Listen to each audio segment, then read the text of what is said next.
ఇది తైలం పెట్టి తాళం పట్టి తాళాంగుతో తలంటితే మోత, ఇది ఒళ్ళే రుద్ది బుద్ధే శుద్ధి చేసే కొద్ది తమాషలే తీత.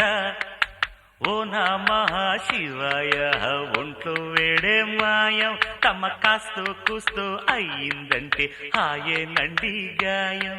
ఓ నమః శివాయ ఒంట్లో వేడే మాయం, తమ కాస్తో కూస్తో అయ్యిందంటే హాయేనండి గాయం. ఇది తైలం పెట్టి తాళం పట్టి తళాంగుతో తలంటితే మోత.